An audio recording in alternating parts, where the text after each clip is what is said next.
Welcome back to Limitless Stories Pod. Today I have a very wonderful guest, and I'm thrilled to introduce somebody who embodies the idea of living life as an art. Bronwyn Joy is a movement artist, dance educator, and creative visionary who believes that we are all living, breathing works of art.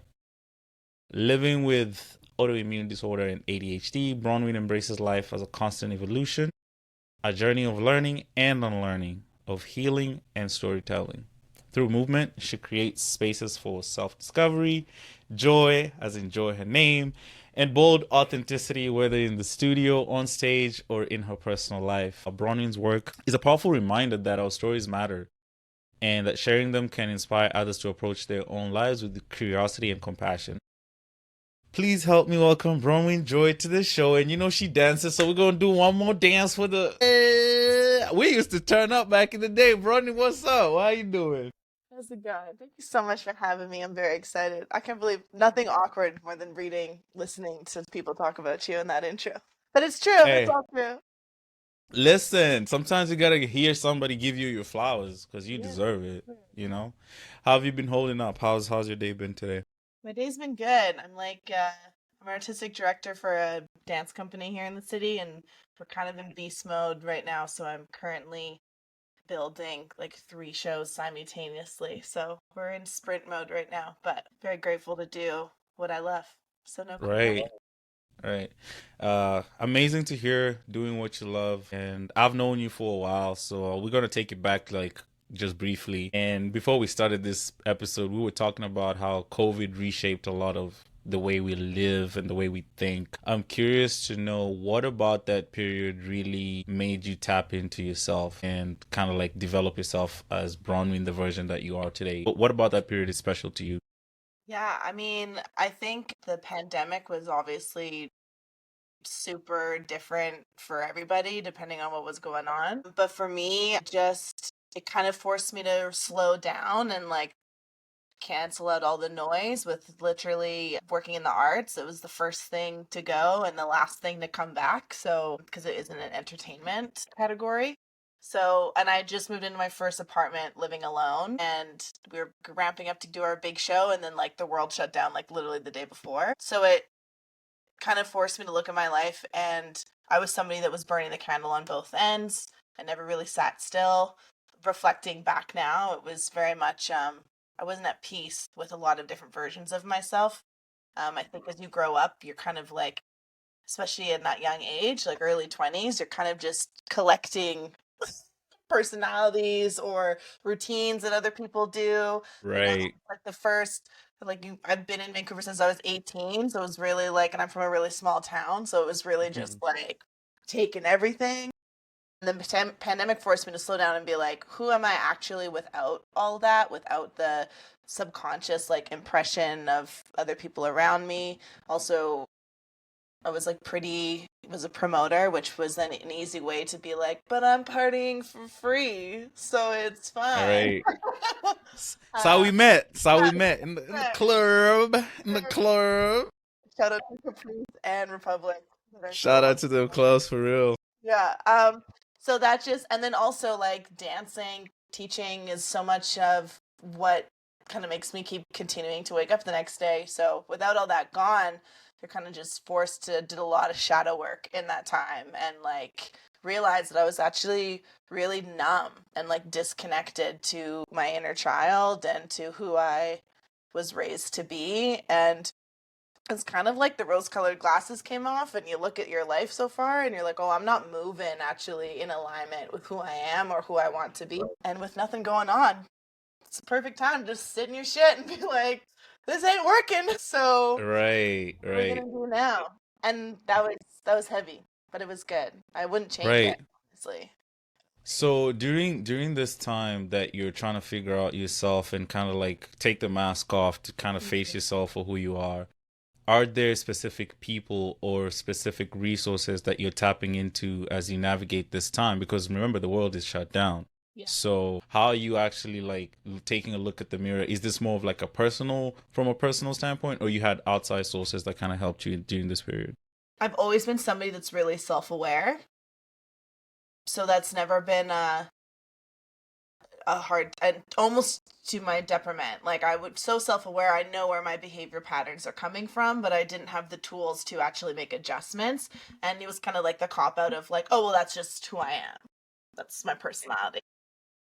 So I ended up doing started looking into maybe going to therapy during that time.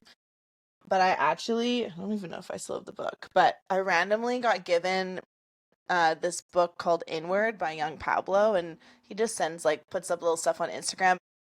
So much of his like short stories, they're not even short stories, I don't know, paragraphs or kind of poems in a way, just were Right. really starting to hit home and relatable. I mean, music has always been that way for too. It's almost like I hear a song or a lyric or a poem, and that's why I like talk about the world around us is so much art, and I kind of it'll be like, oh, that's exactly what I'm feeling. This right here. Right. So I actually bought that book and I just spent a lot of time reading it. And I started with dancing and being an artist of that sense too, movement and embodiment, and that's always been a way for me to process. And so I actually started just collecting, like doing affirmations in the mirror. I started doing like a bit of breath work.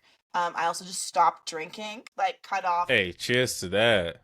Cheers everything. to that. I ended up going home and just like staying with my dad, which was actually interesting because a lot of my stuff is from my up and down relationship with my dad's. Talk about Right. heading shit fair. I like stayed with him and was like, we're We're gonna gonna figure this we're out. gonna figure this out. We're Yeah, gonna figure this out. Like it's about time. It's yeah. about time. Right. And it was kind of gradual, and really the biggest thing was interesting. You're just like, did I turn to other people? I actually cut everybody off, and not in a like we have beef now. We're not. I just kind Mm, of was like, again, living on my own. I was attached to my I don't want to say ex best friend, my best friend of my early 20s. We were attached to the hip. We grew up together, and we ended up having a falling out. I moved alone, and so I didn't have like a person or people. I was just single, and I just kind of like literally like the book said, just turned inward. And then as the pandemic started to lift, then I actually got diagnosed with an autoimmune disorder coming out of that. And that was when I actually started being able to like implement a lot more of things like there's cold stuff that you've therapy, yeah, right. breath work, nervous system regulation tools. Like I just kind of then I started to get hungry for like who could I actually be actually pouring this much work into myself versus just everybody else around me. That was Love a main that. goal. I love that. I love that. There's a period in life where it comes a point where you have to kind of like turn the volume down. Just Totally. relax. Tune yourself out and let everyone go. Not in a sense of yeah, as you said, I don't fuck with you. It's more of like I just need to know who I am without y'all. Because we use so many different things to like mask the that period of life. Relationships, I feel like at that point I was using relationships to um kind of like create value for myself. My worth was tied to people. Like 100%.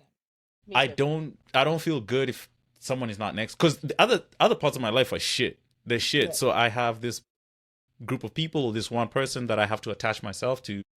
And at the time, I don't know what attachment is. I don't know what healthy love looks like. I have no idea. I don't, Art. bruh, I'm just winging it. No, that's why we're so messy. We're probably dealing with the same kind of shit, honestly. Yeah, but then that's in a weird way when you think about it. Back then, that's why we're so enmeshed too. Like we're going through the same pains, but then it's just a different form of connection as opposed to now when we can come and talk about it in a very healthy conversation. Like we're still connected. Yeah. So, and then on top of that, you tapped in like into like mindfulness therapy and that. So, I'm curious to understand like what does mindfulness mean to you? I think therapy and all this, it's kind of become like a buzz. It's like cool to be mindful now. Do you know what I mean? Right. Right. 100%. Um, 100%. it's kind of become like a wave. I truly believe that mindfulness looks different for every individual. I think what it is it's actually taking the time to figure out what makes you tick, what makes you have energy, what soothes you, if that makes sense. Like what I think it's slowing down, like in such a capitalist, like hustle culture world, even like vibrationally, it's just constantly like this. I think mindfulness is being able to take pause without guilt and whatever that is. Like, and I think if you look at like the holistic bodies, like emotional, physical, spiritual, mental, your mindfulness needs to be able to impact all of those things. And I think sometimes we approach mindfulness with just how I speak to people. I'm going to meditate on a Saturday and I'm going to take this yoga class and be mindful, which is not shade. That's just enough. But also, like, yes, it's how you speak to yourself, it's how you speak to other people, like mentally, it's being able to take pause and maybe reflect. I think mindfulness is huge with reflection. Mindfulness is also slowing down, like physically, like giving time. My favorite sentence is the body needs time. The body needs time to respond. The body needs time to catch up. The body needs time to build muscle. It needs time to digest. And we are in a culture where it's just like you're dragging your body along with you. You know what I Right. mean? And so Right. to me, I think in short, mindfulness is just slowing down, even if it's like 10 minutes in your morning or going for a walk or when you're watching or you're reading, it's like in silence. I was on the tangent, but I was listening to CBC or something. Just it was just on somewhere I was, and they were talking about like, hey, have you ever tried silent walking? And I was like, and then I waited, and they're like, it's walking without headphones in. And I was like, is this where we are now? No, dead ass though. That's that's valid. That's valid. 2025, Cause and Gen Z's like, guys, we're gonna walk outside with no music. without headphones, that's crazy. I think it's a I'm gonna tap into that because I Yeah. try to make it a habit of mine to go to the gym. It's like a 15-minute walk, so I walk without music or headphones. Where it's just like we're just raw dogging the thoughts today. Yeah. It's just me and my thoughts. I call it, So raw dog in life right yeah, now. yeah, we just gonna do this right, like just bare vibes. That's what it is. Stay protected though, but with my thoughts, we raw dogging them shits. So, and I love the way you frame mindfulness. You know, the ability to take a pause without feeling guilty. That part. That's And it's hard. It's hard. And that takes time. man.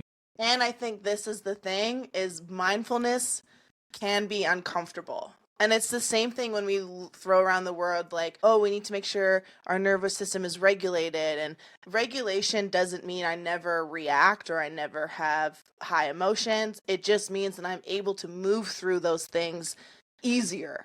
I'm not letting them like dictate my life. It's something that ebbs and flows and you're able to kind of like respond in a I don't even want to say like relaxed way, but an honest way where I think sometimes again with this like pop culture version of mindfulness, it's like we meditate, we do all these things, and then I'm just like alming for the rest of my days and I never have my life like this. And that's just not it's not plausible, really.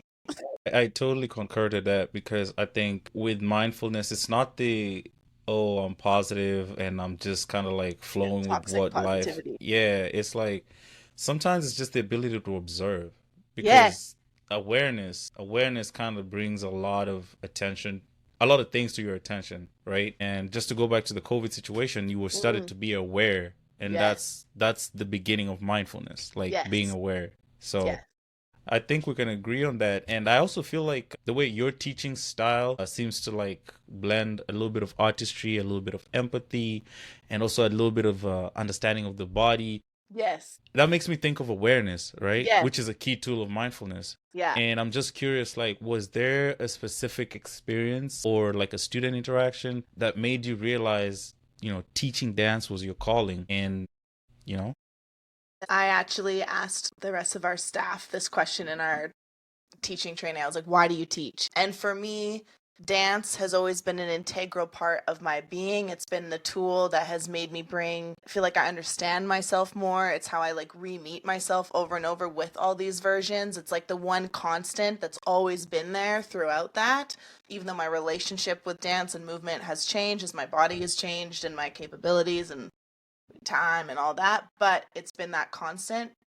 So dance taught me that, but teaching taught me what I have to offer in the world. Teaching is a purpose of like, how can I take the tools that I've learned? And this is why I'm a big believer in sharing your own experience is a ripple effect. Me showing up as a teacher, the most authentic, self-aware being that I can be, hopefully encourages people to approach themselves in that same matter, whatever that looks like. And it's like the ripple effect. Teaching, I think I've always kind of known, but I definitely noticed that once I started doing all this work, my teaching style has definitely changed. Like before, it was more about my choreography and being witnessed and wanting to be looked at, a little bit more attention heavy, Mhm. which I don't think there's anything wrong with that. Absolutely. And then, but now it's more like, what's your why? What's the approaching movement with curiosity? I think understanding your own physical body and capabilities bleeds into understanding, and then put performing on top of that. Now we're looking at artistry, and kind of my slogan for how I show up in spaces like that is with what I create, whether that's through film or choreography or teaching, it's the human experience amplified. Like that's how I kind of move. And now I teach Right. as well. And I think sometimes we spend too much time in here, especially like, I don't know, you're a very active person as well. You also dance. I've seen you in the club. Hey, don't spill all my secrets. I'm wholesome nowadays. I'm wholesome. But there's people out there that weren't encouraged or weren't, you know, aware to tap into their physical body, and so much energy and endorphins and stuff can come out from just moving your body. Like you can become so much more aware of a situation after you move. And also there's this whole thing like, oh, but I'm not good at dancing or I'm not good at being creative. I think it's such bullshit. Like use dance or movement as a tool to move through your body. Like before we made it be something you could be good or bad at, people were dancing. Like you've a song comes on, communication, way years So many years. different styles of dance too. Yeah, and it's Like, universal. It's a language that right. everyone understands, period. Dance has changed the world, always will. Dance is done. Hey man, I love that. Love that. I love that outlook. And also something you touched that kind of stood out is the concept of service. When you shifted your mindset from wanting to be seen to more of like I want to serve. I think when you're a vessel of service, it elicits so many different ways around who you are, in terms of how you are as a leader, how you are as a colleague, how you are as just overall empowerment of you as a person. Yeah, And the service aspect is what gives you that purpose. Like totally. Yeah, without doing something that kind of puts you in a position of service, you can't really tap into that yeah, purpose, I think, from my observation, and I could be completely. wrong. But um I had a mentor. She was a teacher of mine at the time. Come up to me. This is around like in the thick of it. I was like 23, and I'd be showing up to class on a Monday morning doing ballet after being at Reggae Sundays, just with like club stamps all over my arms, like reeking of vodka, like hadn't washed my eyes, but I was there. Fucking showed up. You showed up. and That's all that matters. she pulled me aside, and this is I think was the it took me a while to start to implement it, but this is the first time anyone told this to me. She's like, you are one of those people that when you're on fire, you can make or break a room. You're one of those people where your energy is a conduit, and you either make this the best class for everybody, or if you're off and you're in the back now all of a sudden not saying much. And to me that was me trying to be respectful, like I'm not feeling it today, like I'm just going to remove myself. She's like, but we notice, because then when you are feeling it. And it was the first person to kind of let me think about, like, whether you call it your aura, your energy, your vibe, whatever it is. And not all of us are that way, but once I started to understand that, and to it starts to become a responsibility. If I'm at the front of the room, like that's the one thing that needs to be consistent, how I show up in a space. And like that's also started to implement, like, and feed into who do I want to be as a leader, and recognizing that as a teacher, you are a vessel of knowledge and you are leading a room. Like there's leadership in that. And I think a lot of people sometimes just do teaching as like not that. Right. It's just another day at the office, or it's just another day at my Yeah. craft. But at Yeah. the same time, I love that because like you have to own the room in order to create impact. Yes. Impact does not necessarily come from, oh, I have XYZ experience. There's certain people, I'm not going to throw shade or anything, but there's certain Yeah. people who've been doing their crafts for 20 years, but they just Yeah. don't have the ability to own a room. Yeah. And it's not on them. It's just their vibe, aura, Yeah. persona, Yeah. however you want to mention that. And it's like, it's so beautiful somebody recognized that at such an early stage for Totally. you, Yeah. because now you planted the seeds to become the version that you are now. I've seen your videos online and it's such a beautiful thing, and I definitely need to tap into one of your classes. But hey, they're catered for the female, so this is No, for the no, that's okay. no. So my Be Joy classes, I just started like doing my own thing as well. Mm-hmm. Those are open. I mean, and technically Luminesque is too, but yeah, for sure, it's definitely more like a feminine movement. But I am actually wanting to do some like Magic Mike kind of style vibes. Ah, I I see. so Man, holler. I haven't. I need to dust off the knees. I need to dust off the knees, man. Like, I'll let you know. I'll be like, it's it's been your a time. minute. It's been a minute. I come film one time for the one time back to Republic dance floors, man. Come on now. Put on a I little play. I'll put on a little Pablo and just grind on. I mean, that's funny. And I think we've touched on like being online, and that brings me to like social media, which is like, yeah, I hate yeah, it. me too, me too. I hate that And we're here. social media, man, it's like one of those things you love to love and love to hate. And I genuinely believe, your work has a lot of healing and storytelling, and you have to kind of share these things both in person and online. Hmm. And there's a lot of balance that you have to showcase, and sharing that vulnerability online and being present in your work. How do you kind of like ensure your social media presence feels authentic to who you are as an artist and educator? Damn. It's been a journey. Honestly, Talk to me. I think in short, when I changed Joy is not my legal last name. Mm-hmm. And when I was younger, I was really trying to be hard.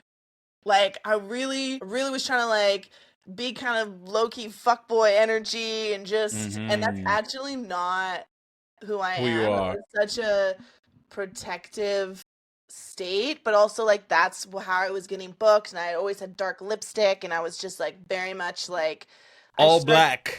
All black fits. I remember. Yeah. And so my brand kind of became that. Now the difference is I started living as Bronwyn Joy in my personal life as well all the time.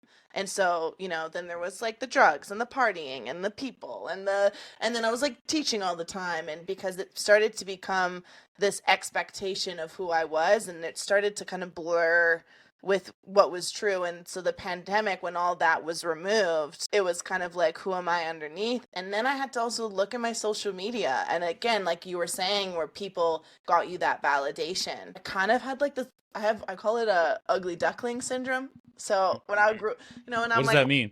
so basically when I was on the island, Mm-hmm. pretty mousy. No one really was interested in me. A lot of rejection. And then I got to the city, and then I discovered heels dancing, and all of a sudden, people wanted to holler, and I was just like, Hey, listen. hey, The price done gone up. The yeah, price done gone yeah. up. And my worth started to be wrapped up in conquests, whether that was like being seen on stage or being with multiple people, or that was kind of where that feeling was. And that's also what my brand started to reflect, was just this unapologetic sexual empowerment, essentially, which I had no shade on that either. And then during the pandemic, I realized that I wasn't showing my vulnerability, and there was again the people in my life at that point didn't, the words strength is vulnerability or vice versa just wasn't talked about. It wasn't, my circle didn't really Tap in like tap that. in on that, so I just kind of let it die. um and the pandemic, when everything was like shut down and dance wasn't there, I kind of started grieving that, and then I was starting to move more vulnerable and like showcase that side of me, and that kind of Mm. brought me back to like, oh yeah, like this is what I used dance for as a kid, was just like way to process and vessel the feelings. And I actually had a lot, and then fast forward, some stuff kind of got dragged on social media for a bit, or at least my company did, which then made me fearful of sharing things online. There's this fear of being misunderstood because I am a genuine person, and more often than not, I do feel like I'm in alignment and in my integrity, but that wasn't being Replicated by replicated whatever. that way. Yeah. Yeah. Yeah. So honestly, you know what my secret is? I have two Instagrams. I Mm, have I have a private account that I just every so often it's like 100 people. It's people that I know me, mm-hmm. that I can just like share the memes and post wild shit without that kind of filtering process. And then that made it easier for me to just focus on Bronwyn Joy as actually being my outside person. So how I Your teach, unique how brand. yeah, Right. like how I Right. teach and how do I show up as a leader? How do I show up as an artist? How do I show up? So I was able to separate the two. Separate. And then over time, even still, like I'm still allowing myself to be, fluid in how I show up and that I can be everything all at once. And I think that gives you more room to continue to evolve and to continue to express yourself in various ways and like try things on. And I think when you're an artist and when your physical body is also attached to your work, it's so Mm-hmm. easy to just have to think that you're selling yourself all the time for work, Right. right? Right. So I think Right. the separation is needed. However, also social media, like use it for how you need to use it for you. I think there's no wrong or right way to show up. Like, Absolutely.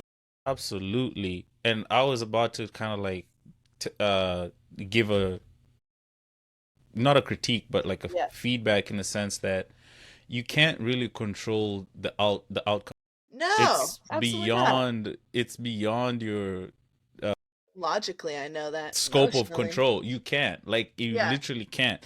And at the end of the day, that's exactly why a lot of people can't do what they want to do based on Yeah. the fear of Yeah. they're going it's called the spotlight effect. You're thinking Yeah. of they.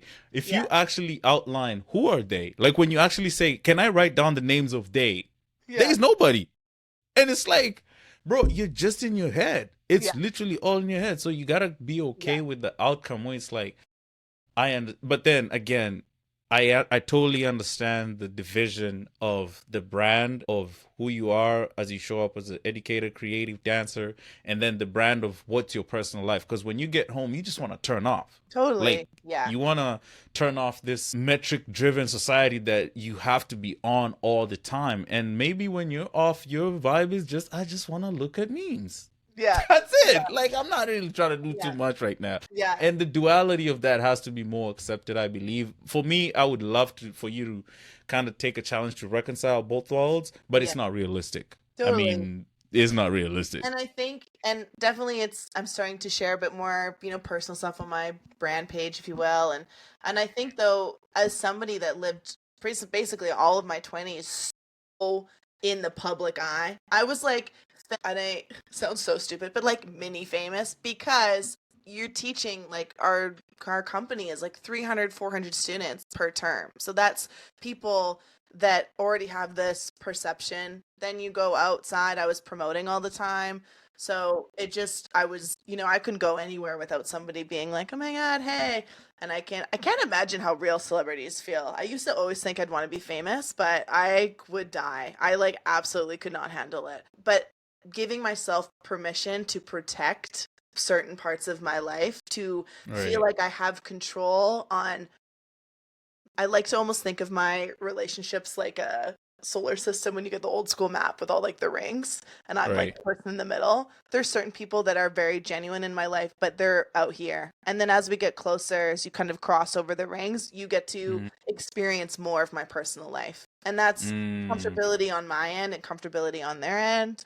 But I never thought of it like that. It was almost like I was so desperate to be liked and to be seen for so long that I was didn't matter if I was in alignment with the person or not. It was just like, oh my God, you think I'm whatever.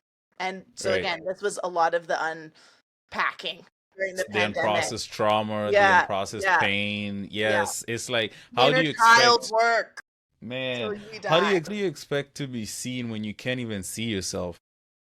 It's not plausible. And I didn't know You who I can't. was.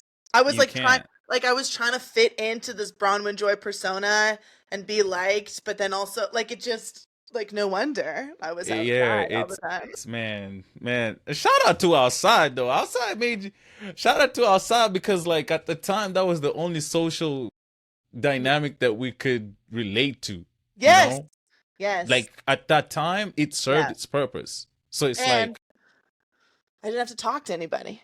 So it's loud in the club. I just was. yeah, I always, man, man, we were turned. Anyway, that's not. Hey, let's move on. Stop it.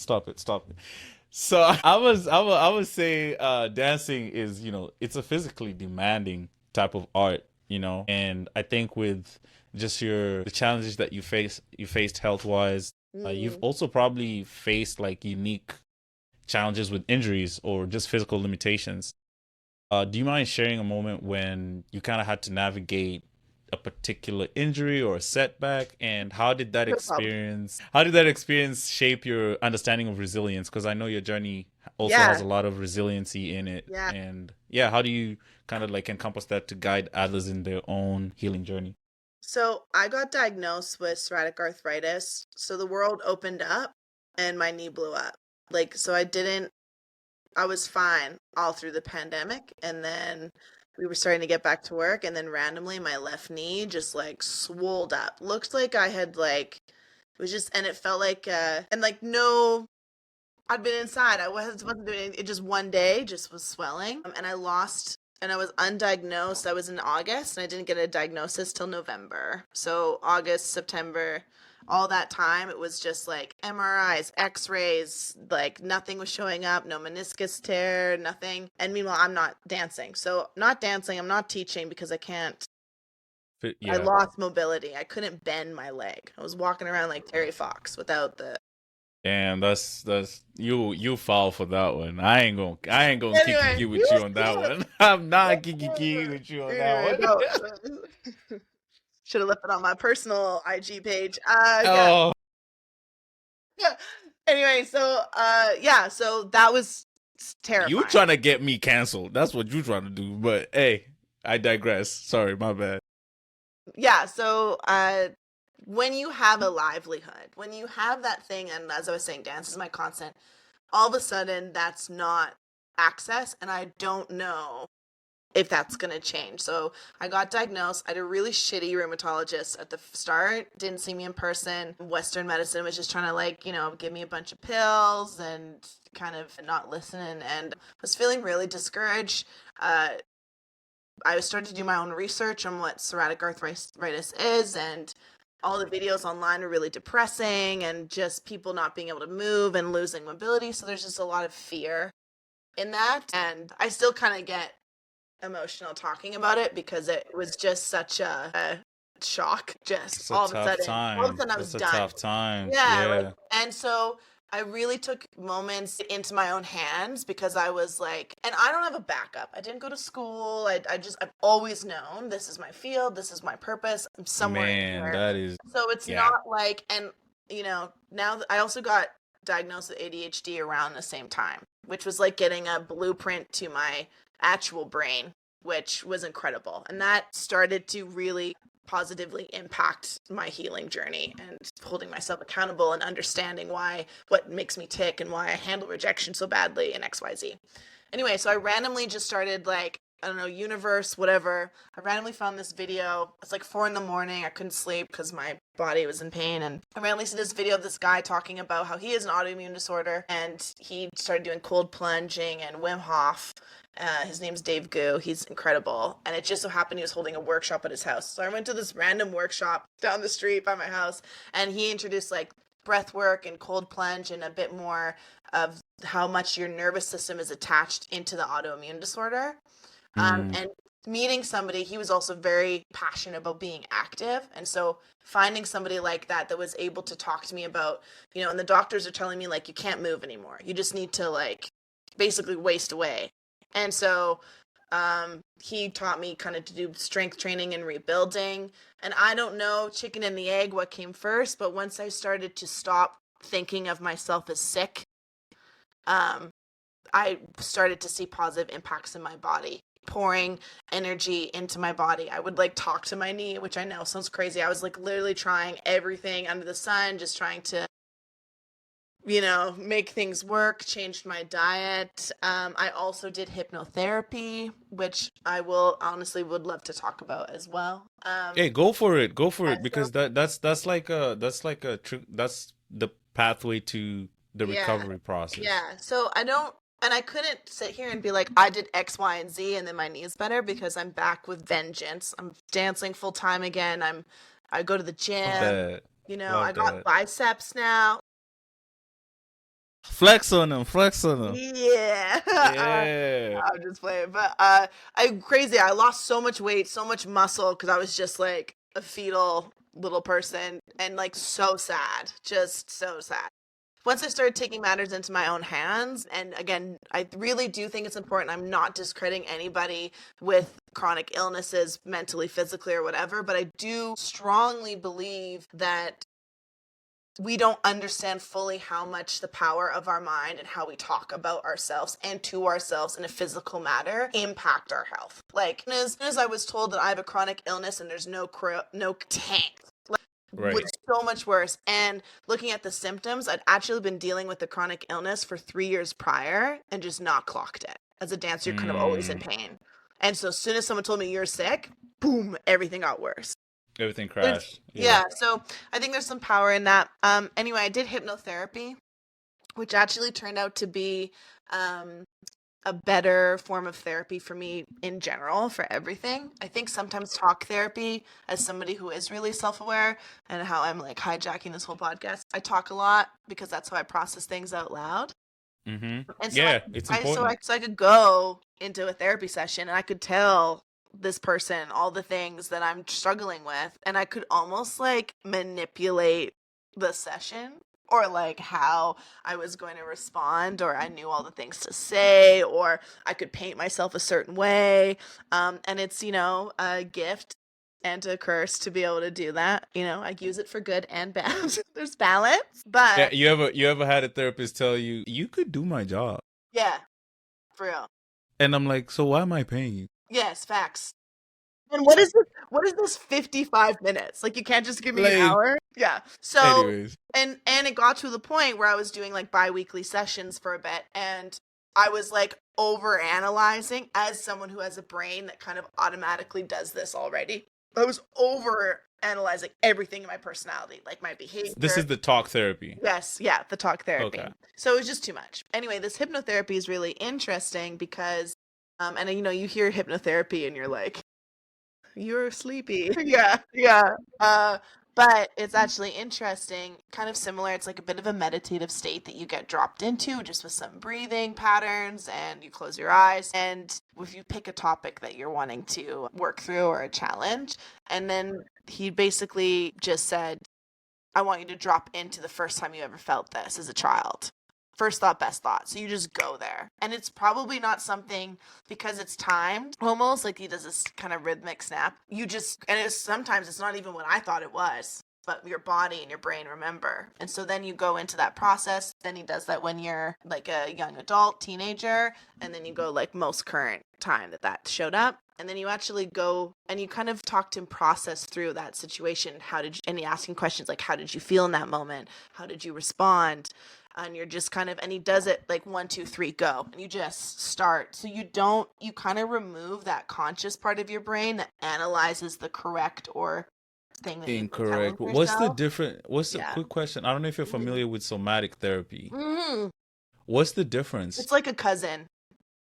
Okay. Okay. So, from my understanding, I've never done somatic, but I know Right. other folks that have done. Somatic is more based on where, I'm 90% sure I'm correct, like energy and trauma is stored in the body. And so it can be like very emotional, like somatic release, which can sometimes talk Mm, about things and then you release it in your physical body and in your energetic body. Where a hypnotherapy is the same kind of like you're dropping into a subconscious state, which somatics also uses, but I'm still using my cognitive memory to bring up those feelings. Where okay. So do somatics you is more you in the body. so is hypnotherapy more about the experience rather than release, and Yes, somatic is more about the release. release? Yeah, type. Oh, okay. exactly. Because I practiced somatic one Yeah, time. For yeah, me, that helped me a lot. That totally. was like, Yeah, that's what kind of like really got me to feel the pain points that I was experiencing yeah, for years. yeah. So, Yeah. oh, that's Well, and cool. That's cool.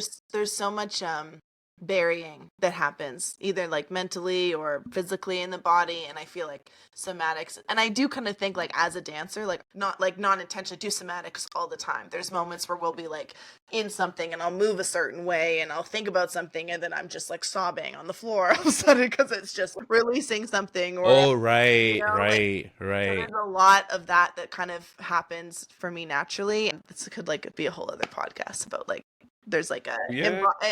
embodiment practicing, and drop in with movement is also essentially a version of somatics as well. Anyway, hypnotherapy is interesting because then you go back after you've kind of up-threveled all that shit that you're feeling. You go back to the very first time it happened and you visualize yourself now going in and protecting your inner child in that moment. And Mm, so you start to heal the process and build trust that you have yourself. A lot of our within stuff yourself. stems from the inner child experience, right? 100%. So it's, and then he kind of wraps up the session recapping. That's actually amazing. Yeah, and so That's like amazing. it's essentially a rewiring of your brain. Of your brain, Yeah, which patterns. is so important So it's because everything's that's behavioral pattern, right? the neural networks have to kind of Yes. And reconfigure themselves. that I did 3 sessions for 3 kind of separate like core issues that I was having, and also like one and done. I mean, and then ever so often when I feel like I'm slipping back into my routine, I'll play that tape. I always say it's Right. like it's the saying I always say is change the tape, change the story. And that's why like the power of the mind and how you speak to yourself, speak to your body, so important. And repetition. Like I have a thing where I sometimes will find I get more clarity like with making eye contact with myself into a mirror. And so usually if I'm feeling sensitive or lack of control or worth, I will like sit in front of the mirror and I will repeat something, I am blah, I am blah, I am blah, over and over and over again until I fucking believe it. And for the first, couple rounds, you're like, this is so stupid. And then Hmm. eventually you're like, I am, You get kind of get yourself in that energy, like totally. seriously. But then I'm not really like tapped into like the whole looking at yourself in the mirror. I've done it a couple of times, Yeah.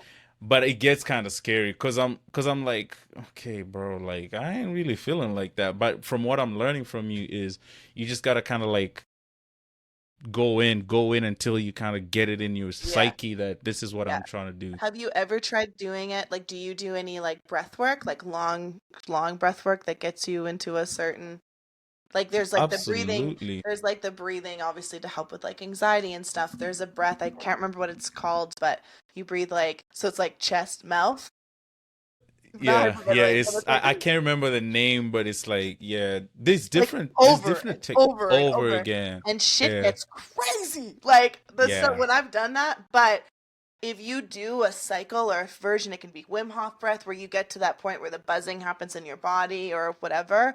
Then when you release all that, go to the mirror after that. Go to the mirror Hmm. when you've just cracked yourself open, you're already kind of purged all this shit.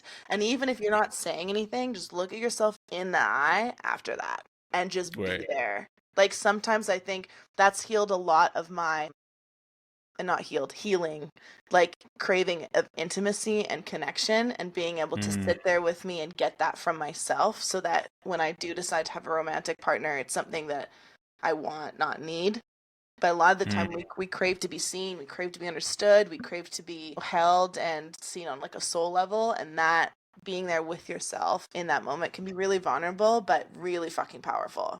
I And love holding that. the I energy love of, that yeah. connection and intimate. Man, I'm yo chill, relax, relax. Cause you ain't even answered the second part of the question, but I love that. I love that. I love that. I love that for real. Cause I've never looked at it from that perspective of tapping into yourself to really see how you are very vulnerable with yourself first and foremost, and then how you connect and desire intimacy in that moment, because as you said, like a lot of intimacy stems from us wanting to be understood, wanting to be seen, wanting to be heard, and the other person Yeah. taking the time and energy to process that. Not according to how they were loved, but how you want to be loved. And you can't really love or show love or be loved if you don't know how to love you. It all goes back to like the you as a person. Yeah. But sorry, go ahead. If you are somebody that is constantly evolving, you need to keep meeting yourself over and over and over again. And like if you're doing all this internalized work, sometimes I feel like seeing that in the mirror brings me back to reality. And there's like this weird thing that happens to me sometimes, like, I know eyes are the windows to the soul. We've all heard that before. And like seeing yourself, it feels like there's my outer body. And when I'm looking at myself in my eyes in the mirror, that's like my soul looking at me. Like I'm me as a whole compass of a person. I can see myself. It doesn't feel like I'm like, when you're looking at yourself in the mirror and you're like, damn, this fit looks good. Like it feels, I sit close. Like I'm like close. I'll move up closer for thank you for sharing that. That was amazing. And how do you use those lessons to guide other people in their own healing journeys, your lessons of resilience through your injuries and health challenges? I think we have more answers than we give ourselves credit for.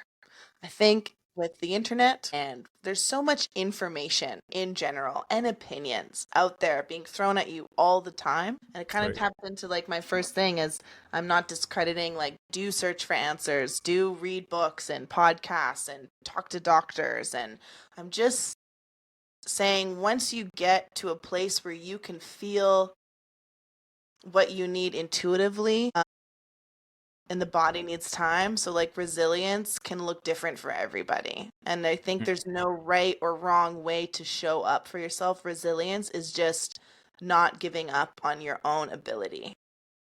So, whatever that is for me, resilience looks like not just listening to my doctor. That just the Western approach just didn't seem to be enough for me. So I looked elsewhere. I was like, if I'm somebody that is healing and has used my physical body as a way to transcend, my own experience, but also understand myself more, and now I'm not allowed to do that, well, then maybe my healing needs to come from being able to tap into my physical body another way. Breath work gave me that, kind of got me out of my body and into my cycle of everything.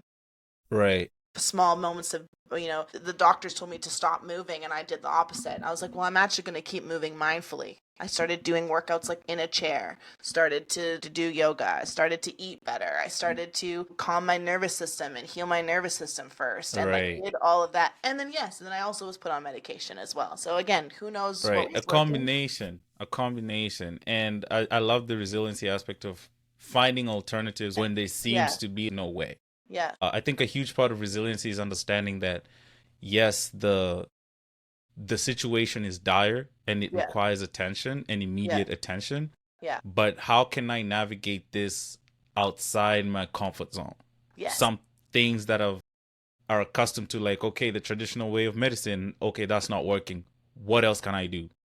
And that's the resilient aspect of things. And you're allowed to change your mind. It's your life, and this vessel is yours. Like the worst thing that can happen, usually, you try something and it's not for you, and now you know.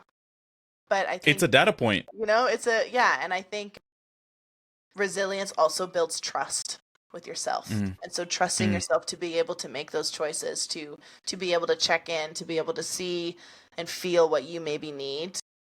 Right. And I'm a huge advocate of finding all sorts of things under the sun that might get you to learn yourself more, and approaching everything with curiosity. Not like, oh, I'm going to be bad at that, or I'm going to be good. It's like, and again, like you said, the data points. You get feedback and they're like, interesting. Now I know. And then you're like, okay, let's pivot. Yeah. I also did art therapy. Like I just started trying a bunch of shit. You never know what's connected. That's but it's part of the resiliency. Mind, body, part of the resiliency. Yeah. Hey. Mind, body, soul. I love that. And I think once you kind of get resilience, now the other side of the fence is, the joy, the feelings of euphoria after going through a difficult moment. And I think by your name, Joy, but it's not illegal, last name no more. It's true. You talk about joy in movement and how this can help how do you help people shift their focus, especially like 300 students per term? I believe some of them are there for different reasons. Some of them are there for fitness purposes, some are Absolutely. there for like art purposes. And how do you kind of shift their focus from traditional fitness goals Yeah. like weight loss or strength Yeah. to just kind of like finding joy in how their body Yeah. moves and feels? Yeah. I'm a firm advocate that I think weight loss should never be the goal. I'm a firm advocate on your why should be how do you want to feel? Like everything should be how do you want to feel? So if you come to me and you're like, "Oh, I want to lose weight." I'm like, "So you want to feel stronger," is what I'm hearing.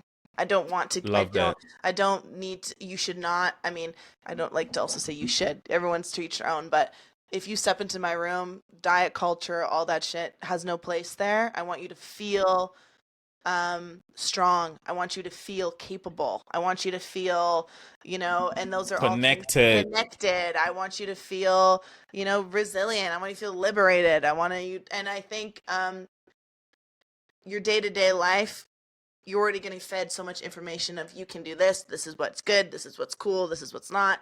And the joy comes from, I think dance is joy first. It's a Mm, communication space, and I think, you think back to like house parties and when you go even like the 70s, everyone's like dancing on the floor and there was like waltzing and ballroom and like all these like social setting dances where dance is celebratory. Dance is something where you're doing to celebrate, whether it's like a marriage or even like in death or whatever. It's some form right. of, this transcends being good or bad. And so joy is attaching to your inner child. Like at some point before you lived your life, you were able to tap into joy.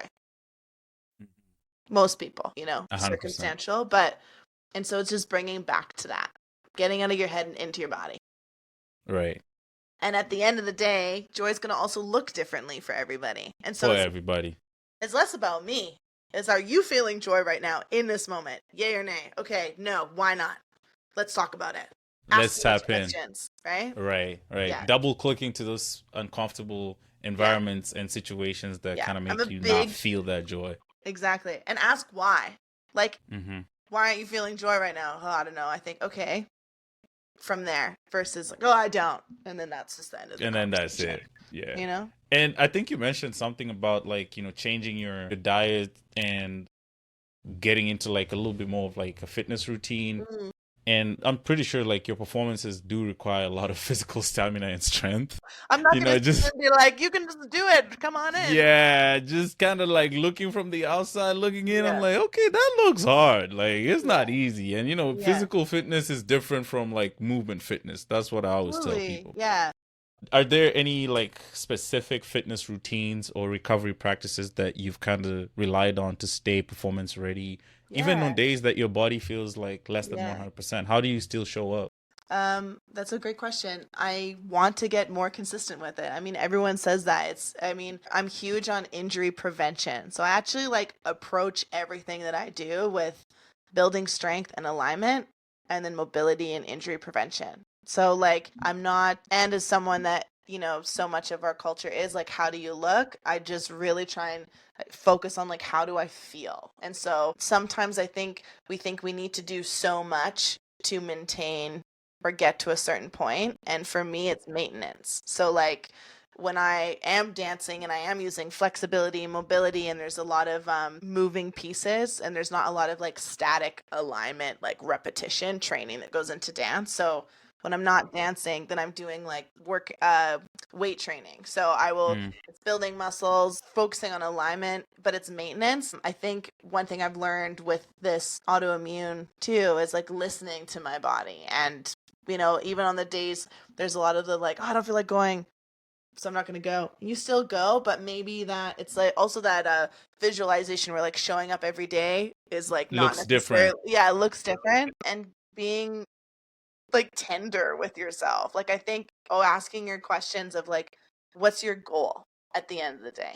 And then once you have your goal, you can kind of work on from that. But I do really believe that approaching even like the fitness side of things, like how do you feel? So weight training has been a game changer to me, and I'm pissed that I didn't have the wiseness, that's now a word, to be Right. doing that in my youth, we'll say. Like if I had to Yeah.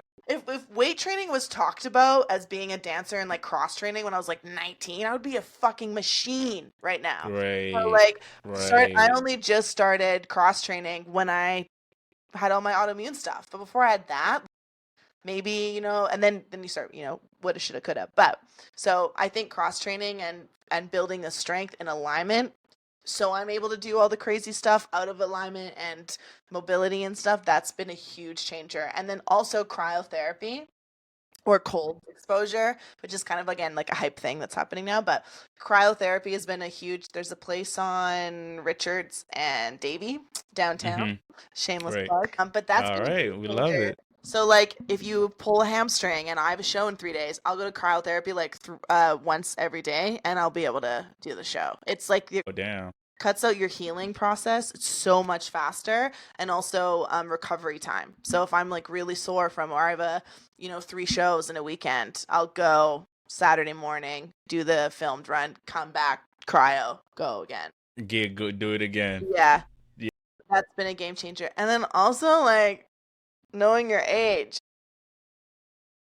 Hey, And listen. not to put you in a box, like, I mean, 30 is here. Level 3, season Listen. 3, the budget is still Listen. poor, but I will say mobility and like maintenance every day. I can feel it in my body if I teach a 4-hour block and I don't do a cool down and I come home and I ice my knee and I go to bed. I wake up the next morning and I'm seized. So Yeah, shouldn't have done that.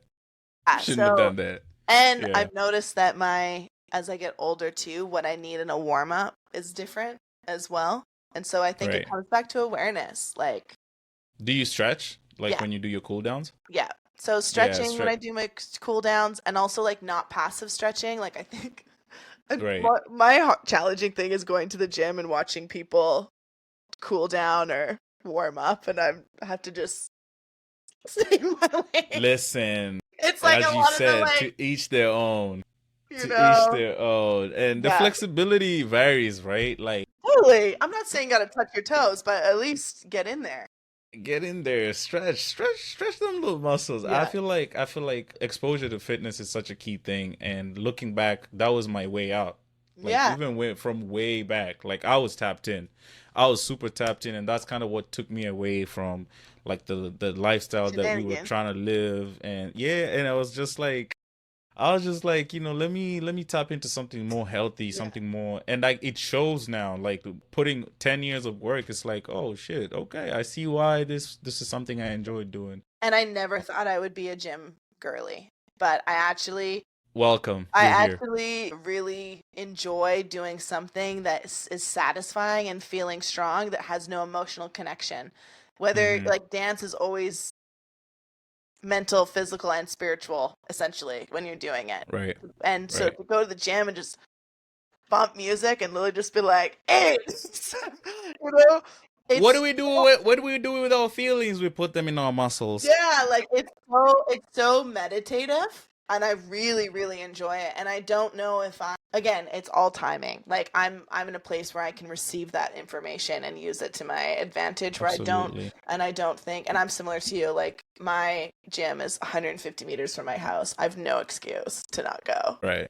So again, knowing thyself, you give me a radius that is something that I don't walk by every day, I will not be going. But because I passed that sign of the shorty with the 18 pack, Listen. As human beings, we have this thing of we love the tyranny of convenience. yes, If you can invent any business, any entrepreneurial juncture, make sure it brings convenience and you will have customers because people don't like doing shit. yeah, Like like nobody likes doing work, shit. yeah. So it's getting worse with the wave of AI. This is a whole nother conversation. I'm gonna have to come. But we're gonna have to do another season. But hey, I think with just your journey of Yeah, like your ADHD and autoimmune disorder, and you've likely required like a lot of support from your family and your loved ones. How have those relationships shaped the way you approach just relationship building, yeah. especially when it comes to navigating the challenges that come with that. I would say out of all these three topics, relationships is the one that I am still probably the most figuring out, especially romantically. But that's a whole other bag of tricks. But um but my parents, I'm really blessed to have a really supportive family that has always been like encouraging me, and I do believe that everyone needs at least one person that just blindly lifts you up, blindly says you can, you can, you can, you can. Because there are days when you can't or you don't think you can. But I also, what a difference it is to find your fucking people. Like, now that I have friends in my life that do not make me feel bad about any side of my personality, good and bad, or annoying or not annoying. They accept me and all my evolution. I can speak my mind without fear. And it's made me Right. really reflect on the difference of relationships pre-pandemic to after. And I will say, it's like, they always say that the older you get and the more healed you get, the smaller your circle is. Like that. Mm-hmm. That's true. I have a lot of people that know me and we're acquaintances. I have a lot of people that probably feel closer to me than I do to them, and that's just how my personality rocks for people. Mm-hmm. Because I Mm-hmm. am an oversharer, but you don't know me, if that makes sense. Right. You know? Right. So I Right. think, like, if your friends are making you feel shitty or don't, and I'm not saying don't, it's not all butterflies and rainbows, but you need people that I feel comfortable to be able to call you on your shit, but also lift you up when you need it. And Right. you need to be in alignment with how you want to move through the world or show up for people. Like, I think values are really important. And I think being able to have conversations about said values or opinions, and I'm not saying we all have to agree, but you can feel when you're not being accepted truthfully. And I think everyone needs a few people in their corner that have those. And that's really key for sure. How did you navigate? Because pre-pandemic, Mm. you mentioned something about that. We were at that point we were, as at least for you, you were just dancing for fun for the most part, and also kind of like doing something with dance on the side. Correct me if I'm wrong. But as you transition from like that to post-pandemic, where you are a teacher and also like a business owner for yourself, like that must have required like sudden relationships to Mm. transition. Yeah. Are there certain relationships that you can pinpoint to that period that helped you become this version of you that have kind of like, I think from the top of my head I can think is that teacher who kind of told you how to own a room, Totally. Yeah. right? Yeah. Like, do you have what can you share about those relationships that have transitioned from Yeah. then to now? So actually, in my professional career, like, I definitely wasn't dancing for fun. I was treating it like it was for fun. I was like doing a Hmm. dance school and I was working, but I was also outside just as much as I was working. And so it just Okay. doesn't have longevity. I was also one of those people that's really talented at winging it. But, Hmm. you know, ADHD. Teach me your ways. Teach me your ways. Teach me yours. Honestly, I feel like we could have I need structure. a I little need bit of, structure. I yeah, can't. I can't wing teach me it. how to structure, please. And like, I got you. I got you. but actually, it was some anchors in my professional life that really steered me to where I am. Vanessa Young, who's the founder of Luminesque, she sat me down essentially one day. I remember it clear as day. Sat me down at a coffee shop. Side note, you got to bring it to the show, but that's not the here nor there. Go Okay, on.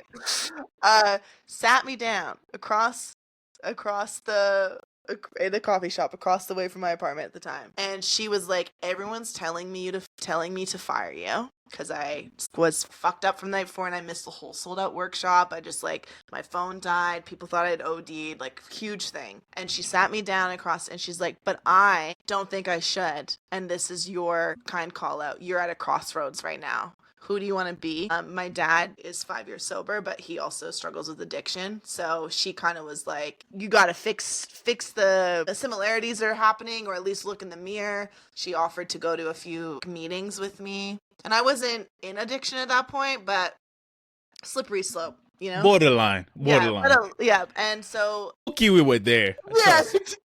Loki, we And used to we were turn up. just young. Anyways. Anyway, but to have And again, she was always someone that was in my corner, but for her to sit me down and be like, final strike, what are you going to do? Are you going to show the fuck up or get out? And I'm somebody that will give me an inch and I'll take it a mile for as far as I can go until especially back then. So that, but how she said that was, I believe that you are capable of so much greatness, more than what I can offer, or door number two. So holding that accountable, and just to hear somebody, and she could see that in that time in my life I was really detached from who I was. I was very numb. And honestly, I was like depressed. The only time I felt like I had my usual personality was when I was under the influence of a substance, which is why I was doing it so much. So give me a couple tequila shots and I was like, there's my personality. It was, I don't, yeah, and I don't mean to interrupt you, but I feel Yeah. like that was never your personality. It was done out of necessity, out of Totally. survival. Totally. I have to get in this mode because I totally relate to that in a Yeah. sense, because at the time I couldn't really resonate with just being like a regular university student. I was like, the only way I could make friends and be in a social dynamic is be Yeah. at the club and be turned up. Yeah. So I think it was done out of necessity, and as you evolve, you come to realize, damn, And poor don't little get me you. twisted, I still love a good time. Hey, And also, then this stems into me discovering that I have social anxiety, and the only time I didn't have social anxiety was if I was drunk. So then I was drunk outside all the time. So, like, looking back, hindsight 2020, you can see what's going on, like, right, so clear. But when you're in the thick of it, you know, so. right. So anyway, she was one, and I still work with her really closely. She's an incredible mentor. She's one of those people that fuels a lot of life into you and wants you to surpass her. It's never like holding me for herself. Gatekeeping type. And I do believe that, everyone's one of one. And people say that, and you're like, ugh. And it's so hard with social media because you can see everybody around the world being one of one. And, they're going to have similarities. But I think there's so much more growth in community, whether that's sharing stories like we are today, whether that is dance classes, whether that is random conversations at a coffee bar, whether that's like sharing knowledge, sharing stories, help us all evolve, because every time that you share information, you can never guarantee how it's going to be interpreted. So someone receives something, they make it their own, they process it in their own facility, and then they go out in the world. It's never going to be cookie cutter if received well. I mean, that's And art. authentically, right? That's art. That's Yeah. really art. That's what art is. Art is giving your perception on your personal perception to the world and leave the world for personal interpretation. Like, it's not up to you to look at a painting and say, "Oh, this is what I get," but Greg gets it a different way. So Yeah. it really Yeah. varies with how people process that said information. So really important to do the artwork and share your art as you Yeah. always preach on your socials, and I love that. I love that. And of course, like with the good comes the bad too. So in terms of Totally. like, so are there certain relationships that didn't survive this transition? Oh, for sure. And A lot. how did they help you? How did they help you reflect on what truly matters to you in terms of relationship building, both personally and professionally? Um, the more aware I got and the more close I was to knowing my own truth, the more I was able to know when I didn't feel good around people. So the more I lived in my authenticity, and people, it doesn't mean that these people are bad, but it means as I've evolved and they're evolving a different way, or they're not evolving at all, whatever it is, we're not in alignment anymore. And I think there comes to a time where you have to be okay. It's hard breaking up with people or jobs. Like, we talk about romance all the time. Man, the friendship breakup, Are way don't even worse, get me started, honestly. bro. That Yeah. there's one, bro. Like I still to Still this hurts. day, man. Yeah. It's Yeah. shout out to that boy. I hope one day we can sit down and talk about it. But Yeah. damn, you Yeah. probably know him too. That's the crazy part. But we digress. Yeah. So I think there's this whole concept where it's like, well, when you're healed, like nothing hurts anymore, which is just not true. It just doesn't suffocate you as much, or you're able to have a little bit of removal from it to be able to move through it. It's You like, have the toolkits, the yeah, you have the toolkit to deal tools. with I'm a it. huge tool belt advocate, Right, you know? right. So yeah, a lot of relationships didn't survive because I was probably unmasking for the first time in like 7 years. So I was a very, showing up, and I could then feel when I started to like shift and chameleon to be around certain people. Right. And when you find people that make you feel safe, it's really easy to start to feel when you don't feel as safe. Not saying you feel, but and I got to a point where it's like, I am too tired. I'm chronically ill. I have no time or spoons to try and, tend to a garden that I don't care whether it lives or dies. And like, that's a sign too. It's like, as soon as a friendship feels obligation, like an obligation, Mm. and I think being okay with how close friendships are. Like there's certain people in my life that I don't want to cut off, but you're Mm-hmm. kind of as close to me as we're going to work. Does that make sense? Right. And navigating that as I well.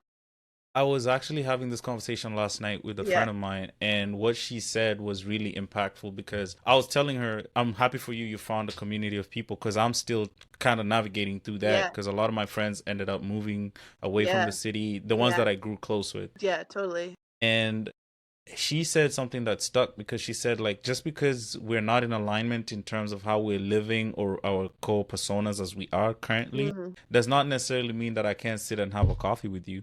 Because Yeah. at one point we related, because me and you back then we related on a different dimension, Yeah. and now Yeah. it's like I'm like, oh damn, why didn't I reach out to this girl earlier? Because I could see the outlook is also kind of similar. So it's like, Yeah.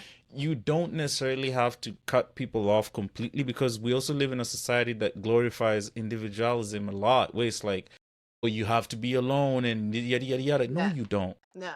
No, you don't. What does And alone mean, really? what does alone mean, You really? And know? it's like, Yeah. we thrive, anything in this world thrives with a sense of community.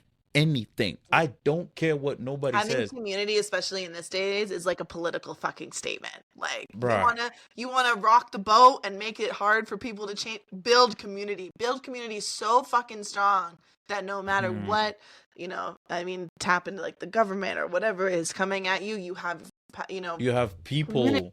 people, yeah, human beings, Yeah. living organisms, bruh. Like, it could be your dog, it could be your people, co-worker, friend, best friend, mom, Yeah. dad, it don't Yeah. fucking matter. Yeah. So yeah, I'm glad you transitioned through that, and the friendship breakup, man, that's a conversation for another day. Yeah. But I've had a few happy now. Yeah.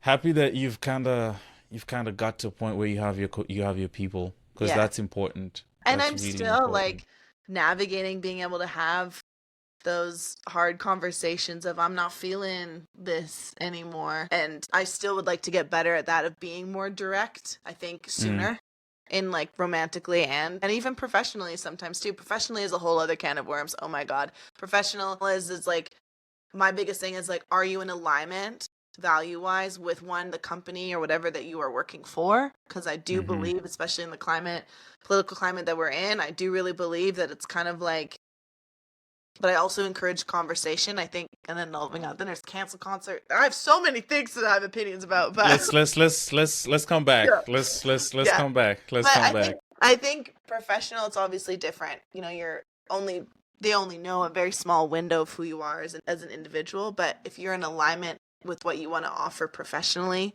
and they are in alignment with what they can give you professionally, I think that is a good working relationship.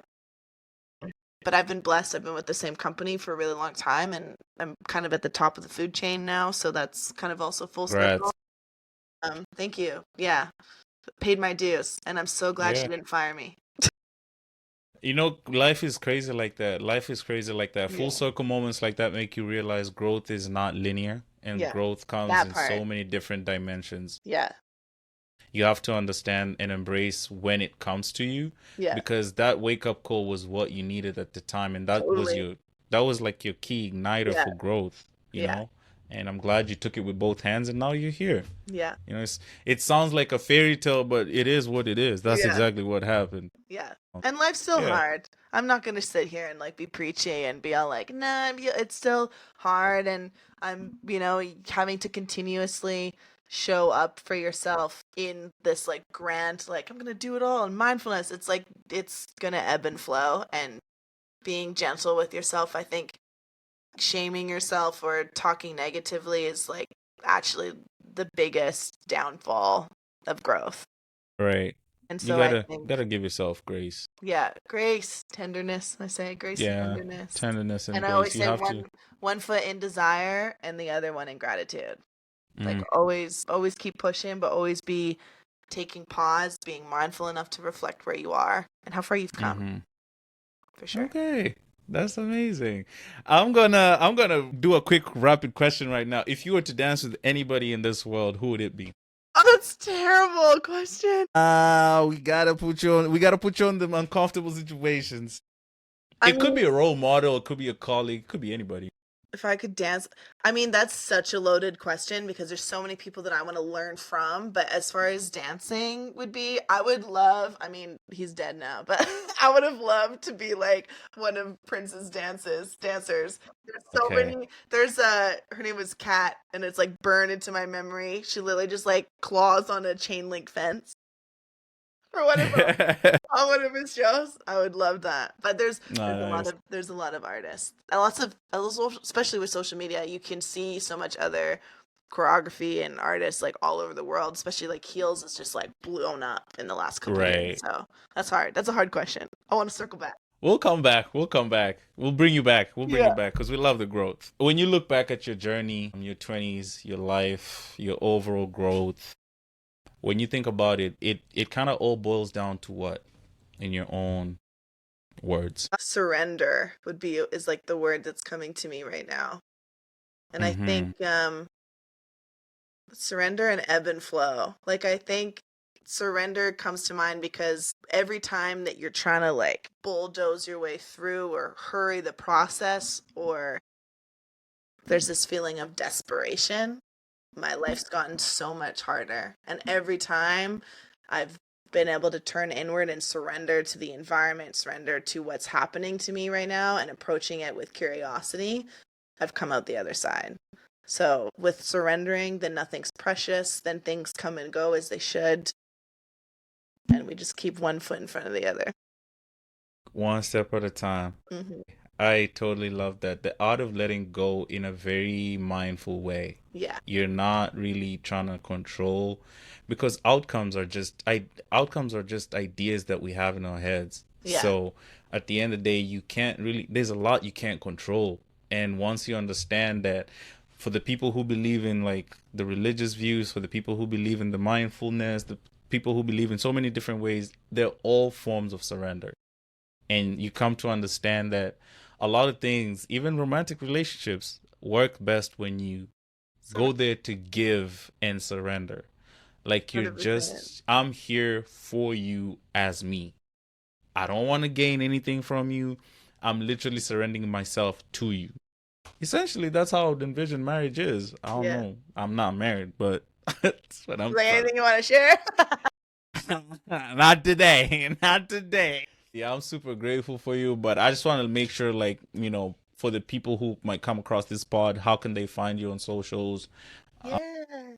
I actually have my own podcast too with two beautiful individuals. Talk about it. Talk about it. It's called The Glorious Mess, and it's very similar to kind of what we talked about today, but it's just three people talking about ways that maybe we can support healing or mindfulness or awareness. We sometimes talk about some of the stuff in the world as well. We've covered a whole bunch of topics, but I still think it's similar to what you got going on. It's just, there's one tidbit that you can take away from listening and maybe hearing that other people are feeling similarly to you. Again, that builds community. It doesn't make you feel like you are, the one lonely person dealing. Right. And that we're all Right. just surviving, trying to thrive. So, Glorious Mess. Man, the glorious mess. And then Bronwyn Joy, Bronwynn, Joy, on Instagram. Double N. Double N. It's real too. It's not like because Instagram had another. It's real. Okay. My parents really made it unique. And then also I have a production company called Be Joy Productions, which you can also find on Instagram. And yeah, hopefully y'all dance at some point today. Put on a song and shake some. We appreciate you. I appreciate you. This was so much fun. I'm definitely gonna have you back. I'm out here thinking, God damn, like I haven't even really asked the questions I want to ask because I hijacked the episode as well. Nah, no, no, no, no. This was your time to shine. This is a platform for people to share their stories. So that's Yeah. why it's limitless and it's Yeah. limitless stories. You embody that, and I'm so proud of you. I'm happy for you. I am so proud of the journey that you've uncovered throughout your 20s to today. Thank you. Keep pushing those boundaries, those walls that, were built for you to push away. Yeah. And I just want you to know that from somebody who has seen that growth from an outside perspective, I'm proud of you. Thank And I you. give you all the flowers, and I wish nothing but good fortune in the future. And we're going to hang out more. So, Right? yeah. I'm like, shit. Yeah. So I appreciate you, man. I I love appreciate it. you. Thank you. Yeah. Yeah. With that, Peace. episode done.